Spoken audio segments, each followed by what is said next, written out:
तर दिल्लीमधनच एक मोठी घडामोड येते। नितीश कुमार यांनी दबाव तंत्र वाढवलेलं आहे। नितीश कुमारांना पंतप्रधान बनवण्याची नितीश कुमारांचे मंत्री जमा खान यांनी मागणी केलेली आहे। एनडीए मधील सर्व पक्षांनी एकमताने निर्णय घ्यावा। मंत्री जमा खान यांच्या या मागणीने आता चर्चेला उधाण आलेलं आहे। तर नितीश कुमार यांच्याकडून दबाव तंत्र सध्या एनडीए मध्ये आपल्याला बघायला मिळतं। नितीश कुमारांनी दबाव तंत्र वाढवलेलं आहे। नितीश कुमारांना पंतप्रधान बनवण्याची मागणी ही नितीश कुमार यांचे मंत्री जमा खान यांच्याकडून करण्यात आलेली आहे। एनडीए मधील सर्व पक्षांनी एकमताने याबद्दलचा निर्णय घ्यावा अशी मागणी मंत्री जमा खान यांनी केलेली आहे। त्यामुळे स्वाभाविक आहे जमा खान यांच्या या मागणीमुळे चर्चांना उधाण आलेलं आहे।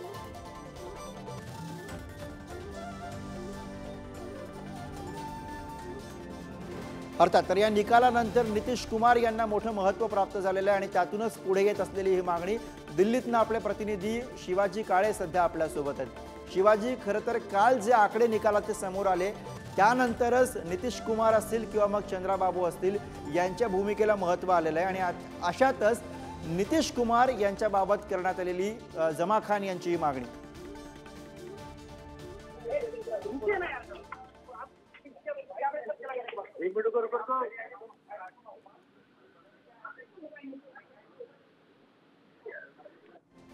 तर शिवाजी यांचा आवाज आपल्यापर्यंत काहीसा पोहोचू शकत नाहीये। मात्र आता दिल्लीमध्ये या सगळ्या राजकीय घडामोडींना वेग आलेला आहे। सत्ता स्थापनेसाठी एनडीए असेल किंवा मग इंडिया असेल सगळीकडूनच प्रयत्न सुरू झालेले आहेत। आज बैठका होत आहेत। याबद्दलचा ठोस काहीसा निर्णय आज कळू शकेल या बैठकांमधनं। पण त्यापूर्वी नितीश कुमार यांच्या जेडीयूकडनं एक प्रकारे दबाव तंत्र एनडीएवरती आणण्याचा प्रयत्न केला जातोय आणि त्यातूनच बिहार सरकारमधले मंत्री असलेले जमा खान यांचं हे वक्तव्य, या वक्तव्याकडे बघावं लागेल।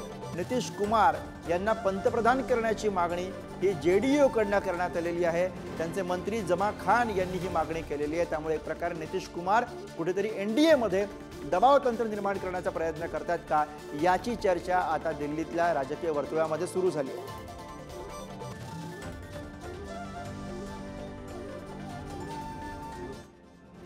पुन्हा एकदा जाऊया दिल्लीवरून आपले प्रतिनिधी शिवाजी काळे सध्या आपल्या सोबत आहेत। शिवाजी, जमा खान यांचे वक्तव्य, जेडीयूचे मंत्री आहेत जमा खान आणि ते आता म्हणतात की नितीश कुमार यांना पंतप्रधान करावं अशी आम्ही मागणी करतोय। खरं तर नितीश कुमार यांची सुप्त इच्छा आहे आणि असं असू शकतं की त्यांच्या मंत्र्यांच्या तोंडून त्यांची ती इच्छा जी आहे ती मानली जात आहे। आणि सगळ्यात महत्वाचं म्हणजे नितीश कुमार यांच्याकडनं थेट म्हणजे मोदींच्या पदावरती दावा केला जात आहे अशी परिस्थिती निर्माण झाली। थोडक्यात कहीं पे निगाहे कहीं पे निशाणा असंही असू शकतं, कारण इंडिया आघाडीकडे पंतप्रधान पद देण्याची क्षमता आहे आणि ते देऊही शकतात। त्यामुळं ह्या पदावरती आता कोण नक्की दावा करते हे महत्वाचं आहे। कारण जरी इंडिया आघाडी समजा चंद्राबाबू नायडू, नितीश कुमार हे जरी दावा करणारे नेते असतील, कारण ती एनडीए मधून निवडणूक लढत होते, मात्र या इंडिया आघाडीमध्ये समाजवादी पक्ष आहे ज्याच्याकडे 34 जागा त्यांच्या निवडून आलेल्या आहेत काँग्रेस नंतर। त्यानंतर इतरही पक्ष आहेत, राष्ट्रवादीचे अध्यक्ष शरद पवार आहेत, त्यानंतर शिवसेना उद्धव ठाकरे गट आहे। यांच्या या पक्षाच्या वतीने देखील महत्वाची बार्गेनिंग करण्याची शक्यता आहे आणि त्यामुळे इंडिया आघाडीमध्ये प्रत्येक जो घटक पक्ष आहे तो काँग्रेस सोबत बार्गेनिंग करण्याची शक्यता आहे। त्याच पद्धतीने इंडियामध्ये जो दोन महत्वाचे पक्ष सध्या तरी पाहायला मिळत आहेत ते म्हणजे चंद्राबाबू नायडू आणि दुसरीकडे जर पाहिलं तर नितीश कुमार, हे दोघंही आता बार्गेनिंग मोड वरती आल्याचं पाहायला मिळतंय। दुसरीकडे भाजपला हे दोन्ही नेते सोबत ठेवणं का गरजेचं आहे ते अत्यंत महत्त्वाचं समजून घेणं गरजेचं आहे।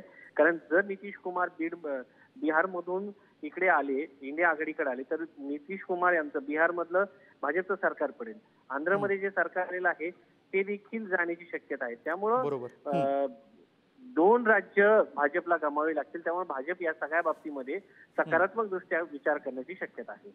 अर्थात धन्यवाद शिवाजी या सगळ्या सविस्तर माहितीसाठी, विश्लेषणासाठी। तर त्यामुळे नितीश कुमार यांच्या भूमिकेला महत्त्व आलेलं आहे आणि अशातच नितीश कुमार यांच्याकडनं सुरू झालेलं हे दबाव तंत्र म्हणून जमा खान यांच्या या वक्तव्याकडे आपल्याला बघावं लागेल।